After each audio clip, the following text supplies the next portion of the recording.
que você vê ao olhar para a cruz do Calvário? Já fiz essa pergunta em outra ocasião. O que você vê ao olhar para a cruz do Calvário? Tenho certeza que alguns, inclusive teólogos, dirão: eu vejo a profundidade do pecado, quão terrível ele é. O pecado que ofende, o pecado que traz a morte, o pecado que é horrendo, e por isso a morte naquela cruz. Eu vejo a gravidade do pecado, é verdade. A cruz, o Calvário, manifesta, revela, nos mostra a gravidade do pecado, de tal modo que foi preciso que alguém, o Filho de Deus, o Cordeiro de Deus, morresse numa cruz por causa dos nossos pecados. O que você vê ao olhar para a cruz do Calvário? Outros dirão a justiça de Deus. Sim, é verdade. A justiça de Deus, e tão plena, tão perfeita que somente por meio do sacrifício, por meio do pagamento da dívida, da morte daquele que nos representando deveria morrer em nosso lugar, pois Deus disse a Adão: certamente morrerás. A justiça de Deus, de tal modo que nós não somos simplesmente perdoados, nós somos justificados, porque Deus não pode anular a sua palavra, não pode mentir, e a justiça precisava ser satisfeita. Sim, na cruz do Calvário, vemos a pureza da justiça de Deus. O que você vê ao olhar para a cruz do Calvário? Outros dirão a santidade de Deus. Sim, com certeza. Tão santo é o Senhor, que não pode nem contemplar o pecado, nem contemplar a maldade, de tal modo que foi preciso tudo aquilo que foi feito na cruz, o pagamento da dívida. Foi preciso que alguém sofresse em nosso lugar, para que a justiça de Deus, sendo satisfeita, cobrisse os nossos pecados, para que nós pudéssemos ter comunhão com o Senhor, porque sem a justiça de Jesus, ninguém poderia entrar no Santo dos Santos para adorar o Deus Criador, porque Ele é santíssimo e nós pecadores. Portanto, era preciso que fôssemos feitos também santos pela justiça do justo e justificador Jesus, para que então pudéssemos adentrar a presença do Senhor em santidade, em novidade de vida. Quão santo é Deus, que jamais poderia suportar qualquer pecador na sua presença. É verdade. O que você vê ao olhar para a cruz do Calvário?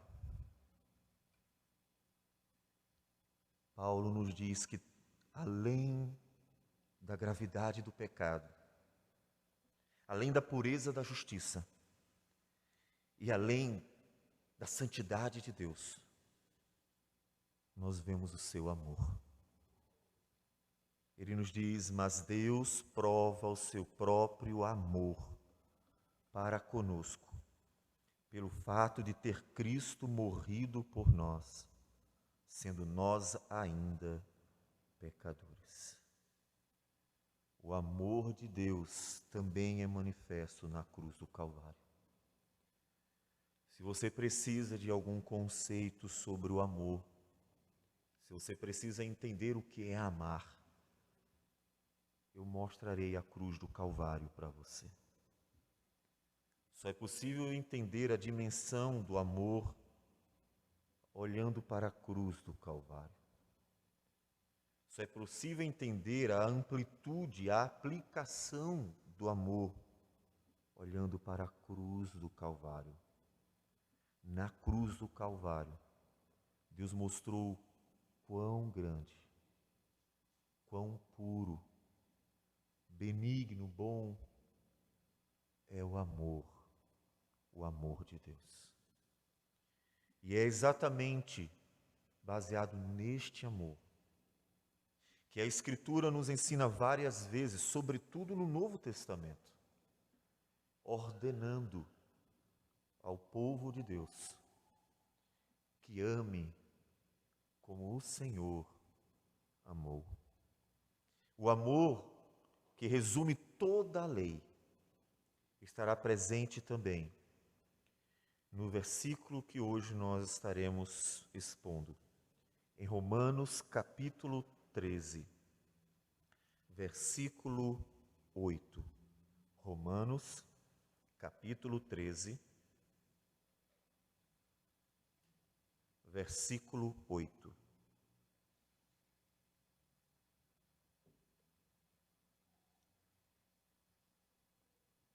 Diz assim a palavra do Senhor: a ninguém fiqueis devendo coisa alguma, exceto o amor com que vos ameis uns aos outros. Pois quem ama o próximo tem cumprido a lei. Pois isto: não adulterarás, não matarás, não furtarás, não cobiçarás, e se há qualquer outro mandamento, tudo nesta palavra se resume: amarás o teu próximo como a ti mesmo. O amor não pratica o mal contra o próximo, de sorte que o cumprimento da lei é o amor. Senhor Deus amado, bendito seja o teu nome. O teu amor, ele é puro, é pleno, é estável, é verdadeiro. O teu amor, Senhor, é também a razão de estarmos aqui. Obrigado pelo teu amor. Nos sentimos envergonhados como geração atual que se chama pelo teu nome, porque vivemos em tal geração que, como disse o Senhor Jesus, por se multiplicar a iniquidade, o amor de quase todos se esfriou. Assim, ó Deus, nós somos cercados da maldade, o egoísmo, a inveja, o orgulho e tantos outros pecados que mostram que o amor se encontra presente apenas em direção a si mesmo. De modo que, ó Deus, nos envergonhamos de ter recebido tão grande amor e não mostrarmos em nossa geração o amor que vem do Senhor. E é por isso que nós pedimos perdão primeiro, como até já o fizemos hoje. Perdão como igreja do Senhor Jesus, não só aqui em Caxias do Sul, mas como igreja do Senhor Jesus no mundo. Porque, ó Deus, é possível vermos em todos os lugares que tal mal tem se alastrado. De tal forma, Senhor, que urge a necessidade de anunciarmos a Tua vontade, que amemos uns aos outros como o Senhor nos amou, que amemos o próximo como a nós mesmos. Ajude-nos a fazer isto, Senhor, para glorificar o Teu nome, não para nos envaidecer, como se nós fizéssemos boas coisas para mostrar que somos bons, porque não somos. Bom só o Senhor. Mas tão somente para que o Teu nome seja glorificado, mostrando o poder de Tua palavra e de Teu Espírito, que operam eficazmente naqueles que andam contigo. Assim, ó Deus, queremos o amor em nós, um amor não de aparência, um amor de verdade, um amor não em documentos, um amor em atitudes, um amor não em palavras, mas um amor no dia a dia do Teu povo. Um amor não apenas no ambiente eclesiástico, um amor em casa, na rua, no trabalho, Dá-nos de tua graça, ó Senhor, para amarmos como o Senhor nos amou e assim glorificarmos o teu nome, mostrando que de ti procede o verdadeiro e puro amor. Receba a nossa oração. Fala conosco e opera poderosamente pelo teu Santo Espírito em nós. É o que nós pedimos em nome de Jesus. Amém. Sim. Amém.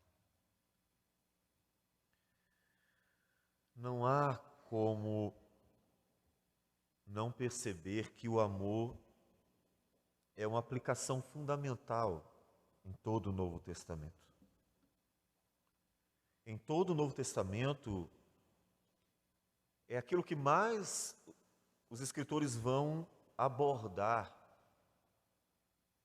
de várias formas, porque o amor, ele se manifesta nas atitudes, não em presentes, porque tantas vezes nos sentimos como que obrigados a dar-lhes. Não em palavras apenas, porque tantas vezes elas são ditas ao vento. Não com a aparência, porque tantas vezes ela não condiz com o coração. Mas o amor verdadeiro. Lembre-se que o amor verdadeiro, ele nem sempre é bonito. É bonito ver um coração, fotos, quadros, e tudo muito pintado, colorido, bonito, tudo muito adornado, brilhante e cheio de purpurina. O amor parece ter uma beleza, um encanto, como assim é retratado nas mais diversas manifestações por aí. Nem sempre o amor é bonito, não de se ver. Porque o mais puro e perfeito amor foi mostrado na cruz do Calvário. E não me diga que você gostaria de ver aquela imagem. E não me diga que você iria apreciar, admirar, se encantar com a imagem de Cristo crucificado, ensanguentado, surrado, com uma coroa de espinhos na cabeça. E ali, ofegante, tentando respirar, com a dificuldade de estar encravado numa cruz, sofrendo a agonia de tudo aquilo que passou. Não me diga que é um quadro bonito de se ver. Talvez devamos dizer que é o quadro mais horrendo que já fora pintado. O quadro da crucificação do Filho de Deus. Mas é exatamente naquele quadro horrendo que Deus manifestou a beleza do amor dele. Que Deus manifestou a pureza do amor dele. Portanto, o amor não é tão florido como se pensa. Ele é real e é isso que importa. Ele é verdadeiro e é isso que importa. E nós precisamos perguntar para a nossa geração cristã, obviamente, o amor entre nós, povo de Deus, e não me refiro apenas, mas também a nós aqui, na Igreja Presbiteriana de Caxias do Sul. Se o amor de Deus pode ser encontrado em nossos pequeninos corações, diante de uma sociedade em que a iniquidade se multiplicou de tal maneira, que é possível ver nas ruas, nos concílios, nas igrejas locais, nas empresas, nas casas, nas escolas, nos hospitais, que o amor de quase todos se esfriou. Um período tão difícil como a pandemia, várias pessoas, e lembro ter visto uma reportagem dizendo, novos bilionários, homens enriqueceram à custa da doença de muitos. Em meio à pandemia, políticos roubaram milhões, ou quem sabe até bilhões. Em meio à pandemia, pessoas aumentaram o preço das coisas para tentar tomar proveito, tirar proveito das outras. Em meio à pandemia, corações foram fechados. O amor de quase todos se esfriou. Mas isso não deve ser estranho a nós quando olhamos para o mundo. Afinal das contas, Esperar o amor de Deus no coração daqueles que desprezam o próprio Deus, impossível. Afinal das contas, o grande primeiro mandamento não é amar o próximo com a si mesmo, mas é amar a Deus de todo o coração, de toda a alma e de toda a força.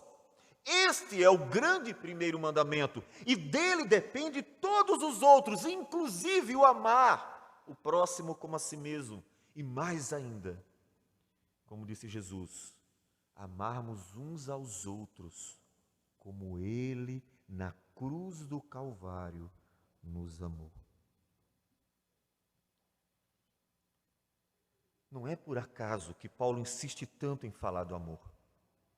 Lembre-se que, há pouco tempo, nós tratamos sobre o amor em Romanos 12, versículo 9. O amor seja sem hipocrisia. Paulo insiste em todas as suas cartas em falar do amor. Ele insiste, ele persiste, ele não deixa de falar do amor em todas as suas cartas. É interessante que lá em Filemon, a sua última carta, na ordem que aparece na Escritura, ele está tratando de um assunto muito prático. Ele está falando com Filemon sobre uma outra pessoa chamada Onésimo, que era um escravo de Filemon, ficou conhecido inclusive como escravo fujão, que conseguiu fugir e por providência de Deus foi encontrado por Paulo. Quem melhor para encontrar aquele escravo fujão? Ele não levou surra, açoites, castigos ou quaisquer que sejam as penalidades previstas na época. Paulo o encheu da palavra de Deus. Paulo o encheu do conhecimento de Cristo Jesus. E de tal modo assim foi, que Deus, por sua graça e pelo operar do Espírito Santo, tocou no coração de Onésimo, que esse veio a crer, tornando-se um irmão muito amado.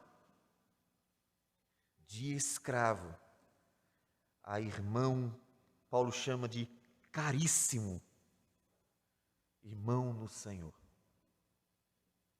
E quando se dirige a Filemon, ele diz: Filemon, Onésimo não é mais seu escravo apenas, é teu irmão em Cristo Jesus. Por isso, ainda que eu possa te ordenar que você solte Onésimo, porque a Escritura diz: não tornarás o teu irmão escravo. Antigo Testamento. Ele diz ainda: prefiro, todavia, solicitar, pedir encarecidamente, em nome do amor, liberte Onésimo. Paulo dará a Filemon uma oportunidade encantadora, colocar em prática tudo o que aprendeu, libertando um escravo fujão, para que pudesse servir livremente ao Senhor, como irmão em Cristo Jesus. Paulo insiste nisso, porque o amor é a aplicação imediata da obra de Cristo. O amor é a implicação imediata do que Jesus fez por nós e em nós, tanto na cruz do Calvário, quanto pelo agir do Espírito Santo e da palavra do Senhor. De tal modo que quando Paulo diz em Gálatas 2:20, logo já não sou eu quem vive, mas Cristo vive em mim, e esse viver que agora tenho na carne, vivo pela fé no Filho de Deus, que me amou e a si mesmo se entregou por mim. Ele está dizendo que agora o amor de Deus está em seu coração, de tal modo que eu vivo para a glória do Senhor Jesus. Lembre-se de quem foi Paulo. Paulo perseguiu a igreja com muito ódio. Paulo perseguiu a igreja com muito furor. Paulo perseguiu a igreja querendo, de fato, que os cristãos sofressem por terem deixado a lei de Moisés. Paulo perseguiu a igreja. Ele tem consciência disso. De tal modo ele tem consciência que ele conta isso para Timóteo. Ele diz: eu sou o pior dos pecadores porque eu persegui a igreja do Senhor Jesus. Um homem marcado pelo ódio contra aqueles que eram seguidores de Cristo, que mal algum fizeram a ninguém. Uma só vida não fora prejudicada por Jesus. Uma só vida não fora prejudicada pelos apóstolos de Jesus. Uma só vida não fora prejudicada pelos discípulos do Senhor Jesus. Mesmo assim, de forma irracional, dominado pela cegueira do coração, o ódio consumia sua alma, a ponto de concordar com a morte de alguém que pregava o evangelho da vida, o evangelho da salvação, como foi com Estevão. Agora este homem, tão cheio do amor de Deus, está pronto para dar a sua vida por aqueles que outrora perseguia. Cheio do amor de Deus, ele diz, por exemplo, aos Tessalonicenses, que assim queria tanto o bem deles, que estava pronto não somente a oferecer o evangelho de Deus, mas igualmente a própria vida. Por isso que vos tornastes muito amados de nós. 1 Tessalonicenses 2:8. É esse mesmo amor que Paulo quer imprimir nos corações daqueles que um dia confessaram a Jesus. Não é um amor em palavras, como diz o apóstolo João: amados, filhinhos meus, não amemos de palavras, amemos de fato e de verdade. É este amor que Paulo quer imprimir. Por isso a insistência, a persistência, para que a igreja entenda que a principal marca do cristianismo é o amor que vem de Deus, que é o fruto da ação do Espírito do Senhor em seus corações, como uma aplicação direta e imediata de todo o conhecimento e operar do Espírito Santo e da palavra na vida dos pecadores. É a aplicação mais imediata, mais íntima de todo o agir de Deus. Não é o doutorado.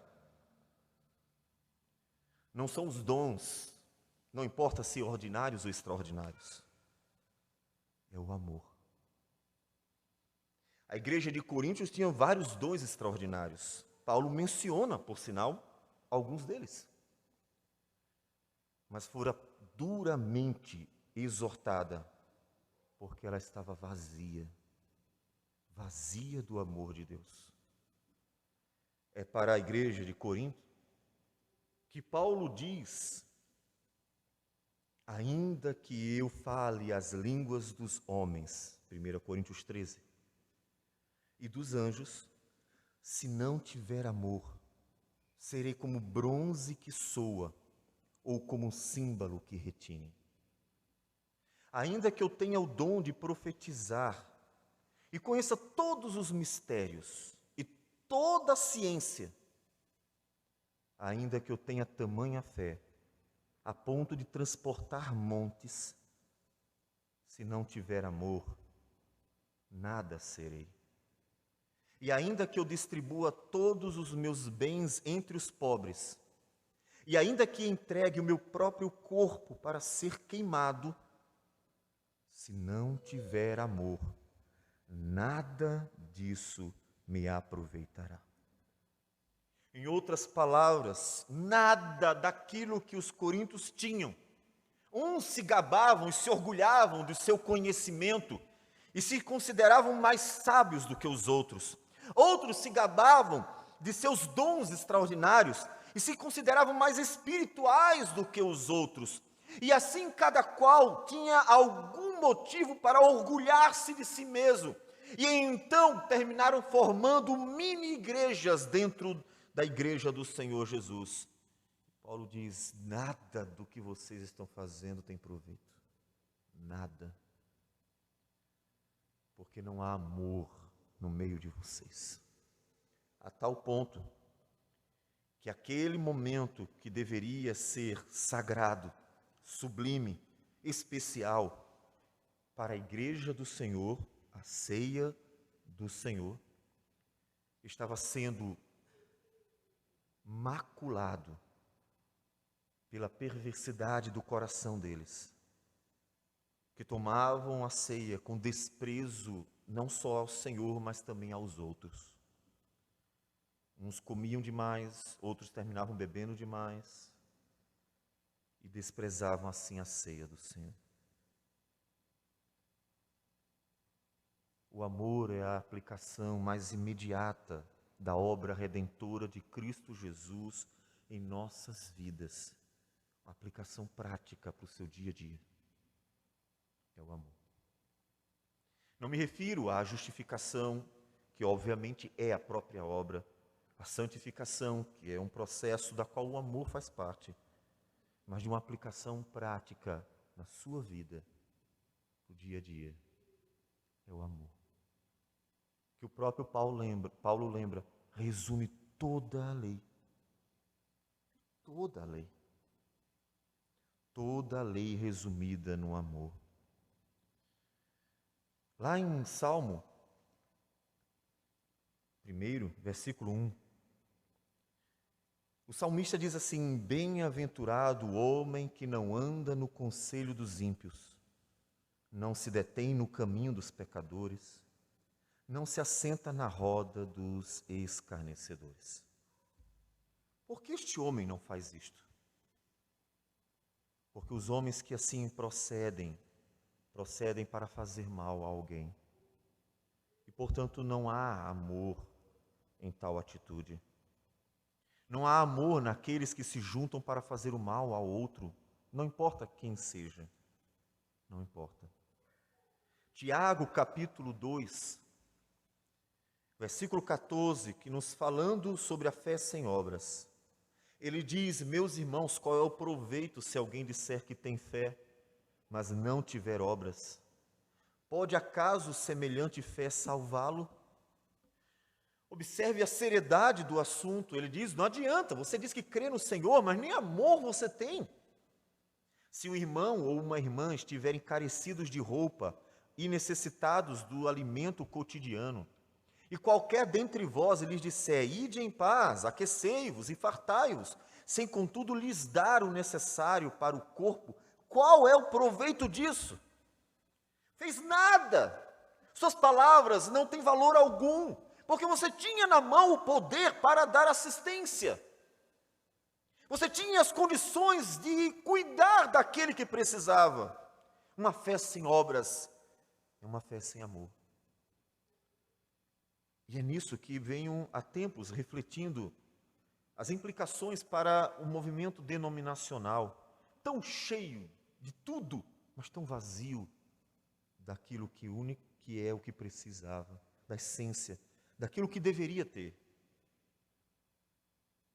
Tão vazio do amor, tão cheio de política, tão cheio de documentos, tão cheio de organização, tão cheio de prédios, tão cheio de manifestações externas, tão cheio de eventos, tão cheio de doutores, tão cheio de livros, tão cheio de programações, tão cheio de eventos, tão cheio de conferências e tão vazio do amor. Do amor. Do amor dentro das denominações, no local mais íntimo, do amor na relação com as pessoas ao redor, nos diálogos teológicos das redes sociais, tão vazio do amor nas relações pastorais dentro dos concílios, nos quais pastores se juntam para planejar a queda do outro. Não é difícil de mostrar tudo isso.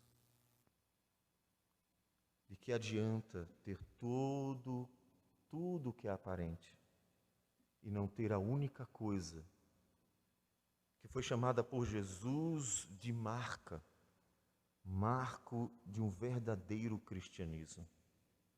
Pois Jesus disse em João 13, novo mandamento vos dou, que vos ameis uns aos outros, assim como eu vos amei, que também vos ameis uns aos outros.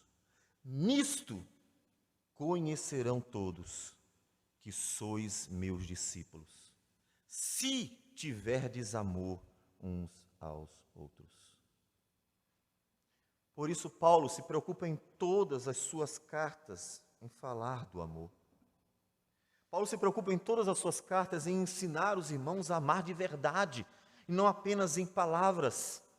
Amar de verdade, verdadeiramente, um amor que é o fruto de uma fé genuína, um amor que é o resultado de um agir do Espírito Santo em seu coração, um amor que é a obra da palavra que pelo Espírito entrou na alma do pecador e trouxe-lhe a regeneração e assim uma nova vida, o amor que decorre do agir, do operar de Deus naquele que outrora estava morto. E Paulo bem sabia o que era isso, porque outrora, ignorando o verdadeiro conhecimento de Deus, que é Cristo Jesus, seu coração estava vazio do amor do Senhor. O amor é algo real. Não são palavras jogadas ao vento, não são cartinhas doces, não são floreios de um cartão bonito, não são publicações encantadoras. O amor tem uma aparência bastante horrenda, mas puramente verdadeira. A cruz do Calvário, aquele é o verdadeiro amor. Na cruz do Calvário, o Senhor Jesus amou aqueles que o odiavam. Na cruz do Calvário, o Senhor Jesus amou aqueles que o perseguiam. Na cruz do Calvário, o Senhor Jesus mostrou o amor por pecadores indignos e miseráveis, que propositadamente ofendiam o Criador. E dessa forma, Jesus cumpriu aquilo que ele mesmo ordenou. Em Mateus capítulo 5, versículo 43 a 48, o Senhor Jesus diz: ouvistes que foi dito, amarás o teu próximo e odiarás o teu inimigo. Eu, porém, vos digo, amai os vossos inimigos. Se uma pessoa é capaz de amar o inimigo, quanto mais o amigo. Se uma pessoa é capaz de amar o inimigo, quanto mais aqueles que estão junto a ele, partilhando de uma mesma fé. Se uma pessoa é capaz de amar aqueles que fazem mal, quanto mais aqueles que lhe fazem bem. Amai os vossos inimigos e orai pelos que vos perseguem, para que vos torneis filhos do vosso Pai Celeste, porque Ele faz nascer o seu sol sobre maus e bons, e vir chuvas sobre justos e injustos. Porque se amardes os que vos amam, que recompensa tendes? Não fazem os publicanos, os terroristas, os criminosos, os levianos, os maldosos, os idólatras, os pagãos de toda a terra o mesmo? Porventura, não amam aqueles que fazem parte do seu grupo, não amam aqueles que concordam com as suas práticas, piores que sejam.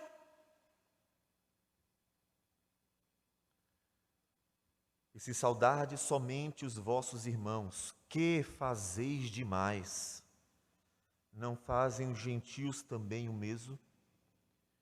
Portanto, sede vós perfeitos, como é perfeito o vosso Pai Celeste. O amor de Deus pode ser visto em toda a terra. A sua mais pura, perfeita, plena, ampla, graciosa, majestosa, bondosa manifestação do amor é a cruz do Calvário. Todavia, toda a terra está cheia da glória de Deus. Toda a terra está cheia da bondade do Senhor. e até o mais leviano dos homens pode desfrutar do ar que respiramos, da comida que não só sacia nossa fome, mas nos dá prazer e alegria, de benefícios que podem ser vistos no campo, na cidade, em casa e na rua, do trabalho pelo qual pode tirar o seu sustento e tantos outros deleites que Deus criou e deu ao homem, estão presentes em toda a criação, sobretudo concedido ao pecador, de tal modo que Deus faz nascer o seu sol sobre maus e bons, e vir chuvas sobre justos e injustos. E assim, na própria criação, conseguimos ver a manifestação do amor de Deus para com todos. Sim, Deus glorifica seu nome, mostrando este amor para com todos. Jesus então diz: vejam como o Pai faz. O Pai mostra seu amor com atos de bondade reais, com atitudes reais. Não são apenas palavras ditas ao vento, não são apenas expressões bonitas e artísticas para encantar os que veem. São atos reais de amor que tantas vezes não são nem mesmo percebidos, porque muitas vezes em sua vida, na vida de muitas pessoas, Deus operou grandes livramentos que você não soube e não o glorificou por isso. De tal modo que o amor de Deus é manifesto em toda a terra, até mesmo de formas que não percebemos. Jesus diz: amem como o Pai ama. Esse é um verdadeiro amor. Porque quando você diz que ama os seus amigos, qualquer um faz isso. Não precisa ser cristão para amar aqueles que são amigos chegados. Quando você ama aqueles que concordam com a sua teologia, até o mais herege dos homens faz isso. E terá o seu grupo de hereges que se ama. Quando você ama as pessoas que concordam com o seu modo de agir, dentro da igreja, fora da igreja, como pastor, presbítero, como membro, dentro de concílios, dentro de tudo aquilo que se faz, planos, artimanhas e assim por diante. Quando você ama aqueles que concordam com você, saiba que até o terrorista morrerá pela sua nação. E terá aqueles que ele ama. Portanto, não há nada demais em amar aqueles que nos amam, que fazem parte do nosso grupo íntimo. É o mais simplório de todos os amores. É um amor que não exige nenhum esforço.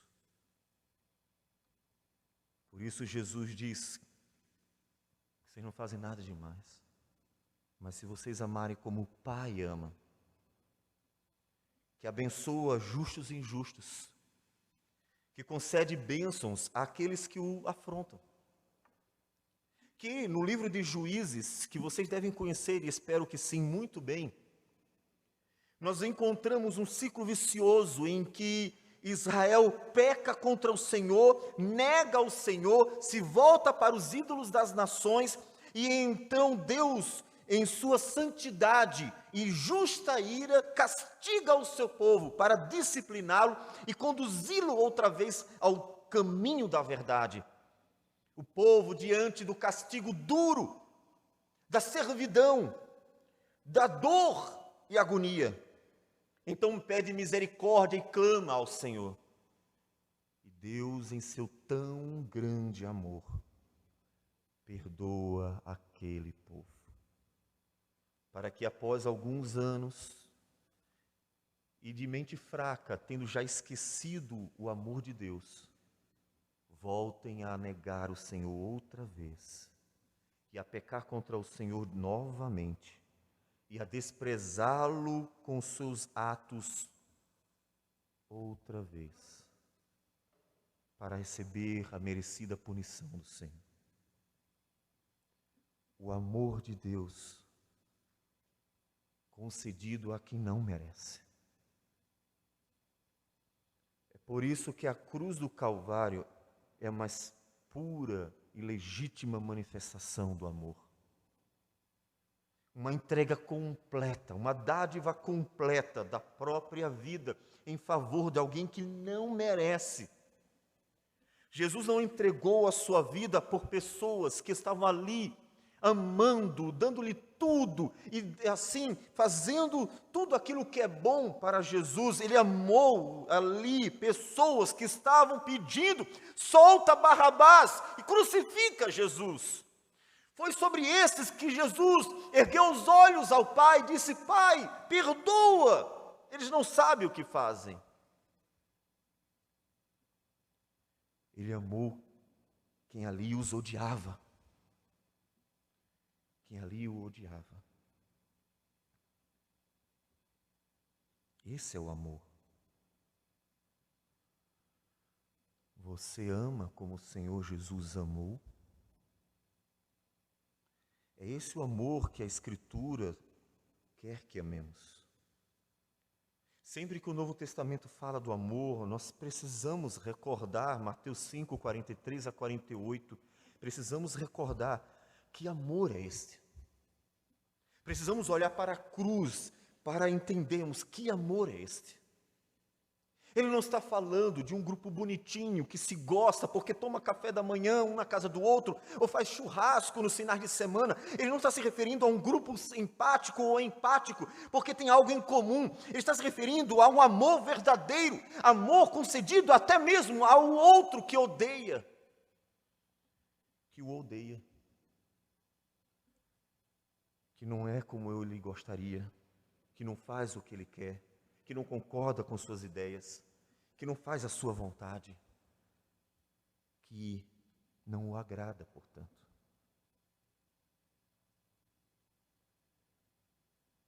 É esse o amor que devemos estar sempre praticando para com o outro.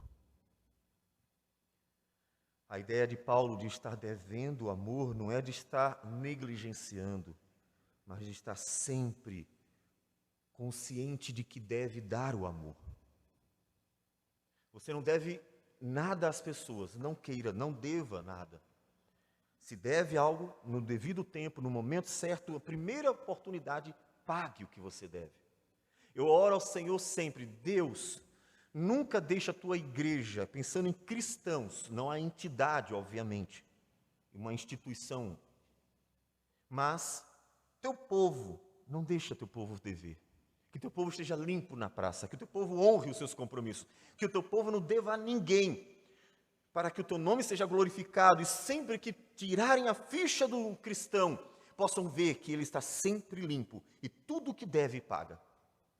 Não deva nada a ninguém, pague tudo. Mas o amor, tenha consciência que você deve sempre. Todos os dias você deverá o amor ao outro. Todos os dias você deverá ter a consciência que esse amor não fica quitado. Não, eu já dei o amor que deveria dar, não devo mais nada. E então despreza, ignora, é indiferente, não liga e assim por diante. Não. O amor deve ser devido sempre. A consciência de que nunca será quitada essa dívida. É uma dívida que devemos ao outro todos os dias. Devemos amar. Devemos amar o outro sempre. E este amor cumpre toda a lei do Senhor. Portanto, observe que nesse momento você precisa ter uma avaliação muito prática. Meu Deus, eu tenho amado as pessoas? Ou será que eu só tenho amado os meus? Eu tenho as pessoas que eu gosto. É claro, quem não tem? Quem não tem o seu grupo mais íntimo? Quem não tem as pessoas com quem gosta de sair, conversar? Pessoas com quem se identifica, talvez pelos assuntos que goste, pelo curso que esteja fazendo, trabalho que realiza, seja lá o que for, pessoas que fazem parte de um grupo mais íntimo. Não é a este grupo que me dirijo. Não é sobre este grupo que a Escritura se refere. É muito fácil amar aqueles que nos fazem bem. Tanto é que as pessoas que um dia juraram amor eterno são capazes de odiar tempos depois, quando as mesmas pessoas, alvo daquele amor, já não fazem mais bem, já não mostram mais a bondade, já não agradam mais o coração. E assim nós mudamos de grupo. Estávamos nesse grupo, não gostei desse grupo, não é como eu gostaria, não é como eu quero, eu penso de um jeito e eu agora percebi que pensam de outro, eu faço de um jeito, agora eu percebi que querem fazer de outro, e eu não gosto, então eu saio. E assim nós partimos de um grupo para o outro, a depender daquilo que eles fazem, se satisfazem ou não o nosso coração. Então, no final das contas, nós apenas temos o amor próprio. Esse amor não é um mandamento. Amar a si mesmo não é um mandamento. Amar a si mesmo é algo natural do coração do pecador, de tal modo que ele sempre desejará o melhor para si mesmo. Por isso que Jesus disse: amai o próximo como a si mesmo. Ele está dizendo: olha, você se ama, ninguém tem dúvida. Você se ama tanto que você procura a melhor comida para comer, o melhor objeto para possuir, a melhor casa para morar, o melhor veículo para comprar, as melhores condições, as melhores férias, os melhores tudo. Você não escolhe o que é pior para si. Ninguém escolhe o que é pior para si. Quem faz isso faz pela ignorância. Uma pessoa que se perde nas drogas, na bebida, na prostituição, e em qualquer que seja o problema, no crime, ela não faz porque ela se odeia. Eu me odeio, vou fazer o mal para mim mesmo. Não. Ela faz porque ela é profundamente ignorante, profundamente escrava do pecado, e não consegue se ver livre dele.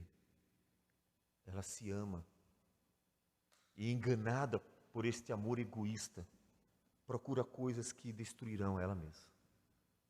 Não é a falta do amor no coração destas pessoas. Não é falta do amor próprio, é uma ilusão diagnosticar alguém com falta de amor próprio. Porque aqueles que mais demonstram fazer mal a si mesmo e que parecem menos se amar, são exatamente as que mais se amam. Uma pessoa que se suicida, e já disse isso algumas vezes, ela não faz isso porque não se ama. Ao contrário, é porque ela se ama tanto que não suporta a realidade diferente do que ela sonha. O amor próprio é tão grande que ela prefere dar fim à vida a ter que viver as angústias dela. Nenhum homem jamais deixou de se amar. Nenhum. Paulo diz em Efésios: ninguém jamais odiou a sua própria carne. Ninguém. Efésios capítulo 5. Paulo nos fala isso. Portanto, não é um mandamento para você se amar. Isso nós já sabemos. Você se ama. É um mandamento para você amar o outro, porque aí sim é complicado. Porque aí sim, o amor ao outro exigirá abnegação. Os tessalonicenses tinham amor abnegado. Sacrifício, o sacrifício que você vê na cruz do Calvário. O amor ao outro exige que eu negue o meu amor a mim mesmo. Exige que eu negue o meu orgulho, minha vaidade, meu egoísmo. Exige que eu negue este amor próprio, que é um amor marcado por tantos pecados, de um coração corrupto mais do que todas as coisas, como nos diz o profeta Jeremias no capítulo 17, versículo 9. Exige que eu negue a mim mesmo para poder amar o outro. E é por isso que é tão difícil amar. Por isso que é tão difícil amar. Mas eis uma aplicação prática da nova vida em Cristo Jesus. É o amor. Pastor, será que é possível viver sem amar? Ser um cristão, cumprir minhas obrigações direitinho para com a igreja e fazer aquilo que está escrito? Olha, obedecer aparentemente à confissão de fé, os catecismos, cumprir aqui as regrinhas locais. A constituição da igreja é uma entidade político-religiosa, então será que é possível cumprir tudo isso e deixar o amor de canto? Afinal das contas, exige muito de mim, eu preciso negar a mim mesmo. E isso não é fácil, pastor. Não, não é. Porque o amor, Paulo nos diz em Gálatas 5:22, é fruto do Espírito. Mas o fruto do Espírito é amor.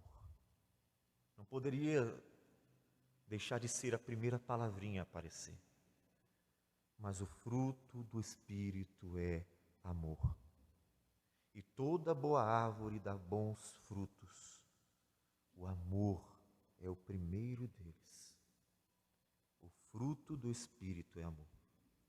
Portanto, quando Jesus ensina e ordena amar, quando Paulo lembra e ordena novamente amar, ele não está falando de um sacrifício terrível para o cristão.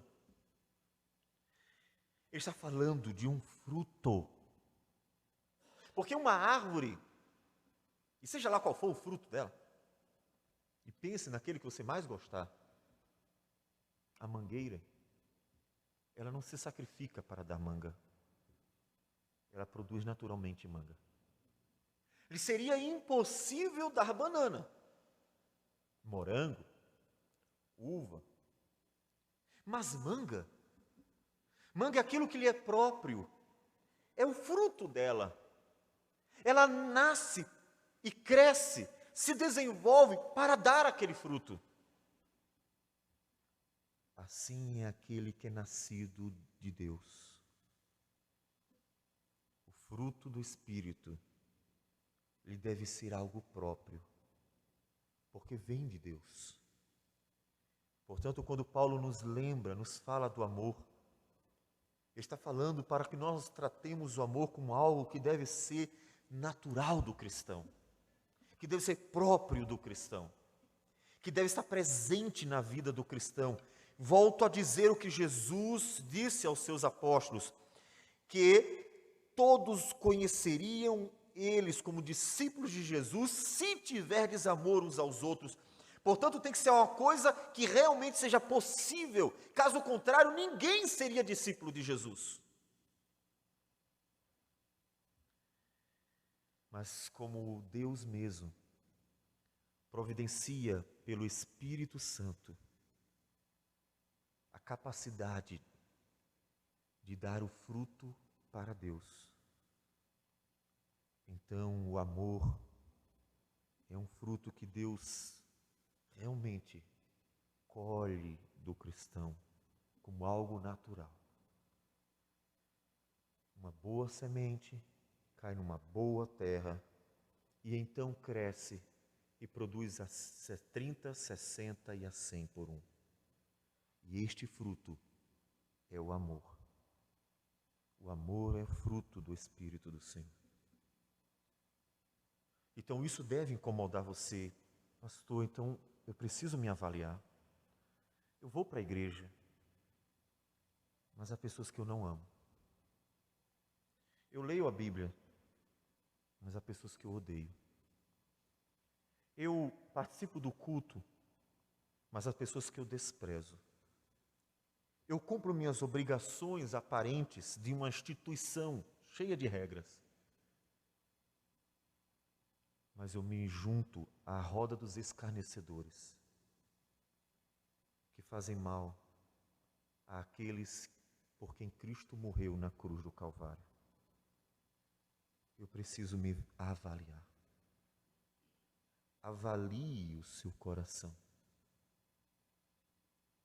Você precisa ter amor. O Senhor Jesus, em Mateus 25, nos contou como seria a vinda dele. E observe a presença do amor no dia da vinda de Jesus. Mateus 25, versículo 31, nos diz assim: quando vier o Filho do Homem na sua majestade, e todos os anjos com ele, então se assentará no trono da sua glória, e todas as nações serão reunidas na sua presença, e ele separará uns dos outros, como o pastor separa dos cabritos as ovelhas, e porá as ovelhas à direita, mas os cabritos à esquerda. Então dirá o rei aos que estiverem à sua direita: vinde, benditos de meu Pai, entrai na posse do reino que vos está preparado desde a fundação do mundo. Porque tive fome e me destes de comer. Tive sede e me destes de beber. Era forasteiro e me hospedastes. Estava nu e me vestistes. Enfermo e me visitastes. Preso e fostes ver-me. Então perguntarão os justos, aqueles por quem Cristo morreu: Senhor, quando foi que te vimos com fome e te demos de comer? Ou com sede e te demos de beber? E quando te vimos forasteiro e te hospedamos? Ou nu e te vestimos? E quando te vimos enfermo ou preso e te fomos visitar? O rei, respondendo, lhes dirá: em verdade vos afirmo que sempre que o fizestes a um destes meus pequeninos irmãos, a mim o fizestes. Poderíamos resumir as palavras de Jesus dizendo: vinde benditos de meu Pai, entrai na posse do reino que vos está preparado desde a fundação do mundo, porque amastes como eu amei. O amor é uma marca do cristão. Não precisa nenhuma complexidade político-religiosa para ser cristão. Mas se você não tiver amor, nada será. Aqueles cristãos dos dias primitivos tinham uma cristandade muito simples. Nada de mais aparente. Nem prédio eles tinham. Se encontravam nas casas. E perseguidos chegaram até mesmo a ir para os campos, montes, tumbas, para os lugares mais estranhos, para poder aprender a palavra de Deus, para poder adorar o Deus da glória, para poder tomar a ceia do Senhor. E eles eram cristãos, e a marca deles era o verdadeiro amor. Mas a complexidade desta religiosidade medíocre de nossos dias, tão vazia, provavelmente espera grandes frustrações para o futuro. Porque tendo tudo que o homem deseja com os olhos, não tem a única coisa que Deus quer no coração, que é o amor. Não há amor do pequeno ao grande aos olhos dos homens. Não há amor. Por se multiplicar a iniquidade, o amor de quase todos se esfriou. E você? Há amor em seu coração? Há verdadeiro amor? Como eu vivencio o amor, pastor? Não é por meio de sentimentalismos, emoções e cartões e juras de amor eterno, não. O amor não é um mero sentimento que vai e vem, já dissemos isso várias vezes. O amor é uma virtude. E todas as vezes que a Bíblia fala do amor, fala de algo concreto, algo prático, algo real. De tal modo que sem expressar sentimento nenhum, sensações que vão e vêm, as atitudes comunicam o amor. Fazer o bem, ser paciente, suportar, exortar quando é necessário, conduzir na verdade, não aceitar as mentiras, fazer aquilo que é bom, abençoar.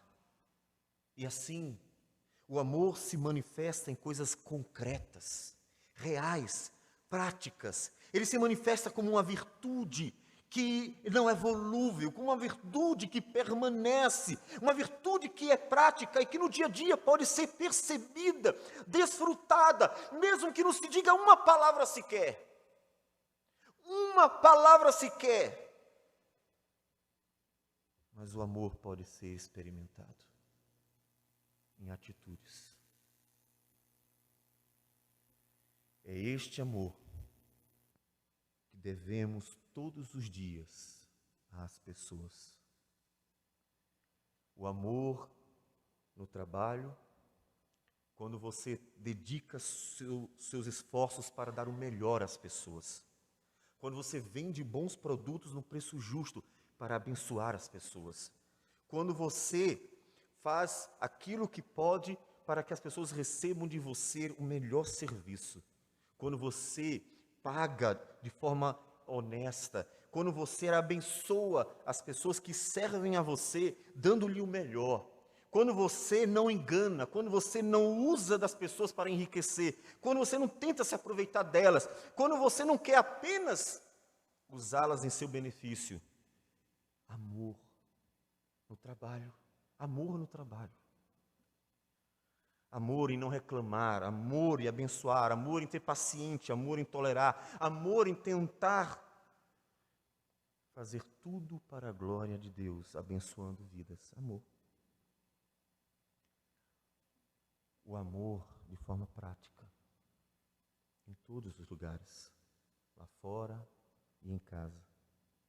Porque até o cumprimento do papel de cada um dentro de casa, o marido e a esposa, como líder, como provedor, como protetor, como educador, condutor, na verdade, é um ato de amor. Conduzir, sustentar, suportar e proteger é ato de amor. Precisa dizer uma só palavra. Esses atos manifestarão o amor. A mulher ser submissa, ajudar. A mulher foi feita para ser auxiliadora. Cuidar dos seus afazeres, fazer com prazer, com agrado, dar o melhor, é um ato de amor.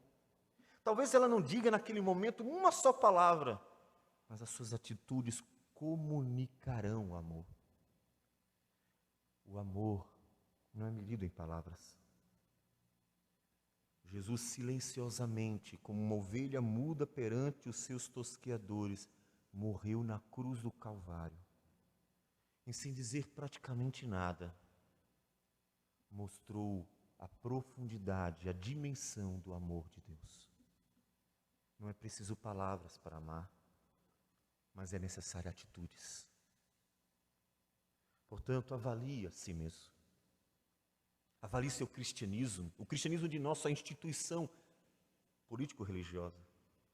Avalie a sua vida cristã, avalie a igreja local, avaliemos-nos como conselho da igreja, como diáconos, como grupo de cânticos, avaliemos-nos como sociedades, avaliemos-nos como cristãos. Em tudo o que fazemos, há amor, porque se você me disser que não há amor naqueles que dirigem os concílios, nos pastores das igrejas locais, nos presbíteros que estão pastoreando junto com o conselho, naqueles que estão presidindo as sociedades internas, naqueles que estão cantando, naqueles que estão servindo como diáconos, se não há amor em nenhum deles, apenas uma religiosidade aparente, então feche as portas, por favor. Porque Deus não se agrada de uma mera instituição religiosa vazia do que mais importa, do amor. Eu tenho certeza que não foi apenas uma única vez, ainda que o profeta apenas uma vez nos diga, mas que Deus tenha desejado que se feche as portas dos templos locais. Por não servirem ao propósito da glória de Deus, apenas aos interesses pessoais daqueles que estão dentro. Amor. Amor. Leve para casa as palavras do apóstolo Paulo. Ainda que eu fale as línguas dos homens e dos anjos, se não tiver amor, serei como bronze que soa, ou como símbolo que retine. Ainda que eu tenha o dom de profetizar e conheça todos os mistérios e toda a ciência, ainda que eu tenha tamanha fé a ponto de transportar montes, se não tiver amor, nada serei. E ainda que eu distribua todos os meus bens entre os pobres, e ainda que entregue meu próprio corpo para ser queimado, Se não tiver amor, nada disso me aproveitará. Porque o amor é o resumo de toda a lei de Deus.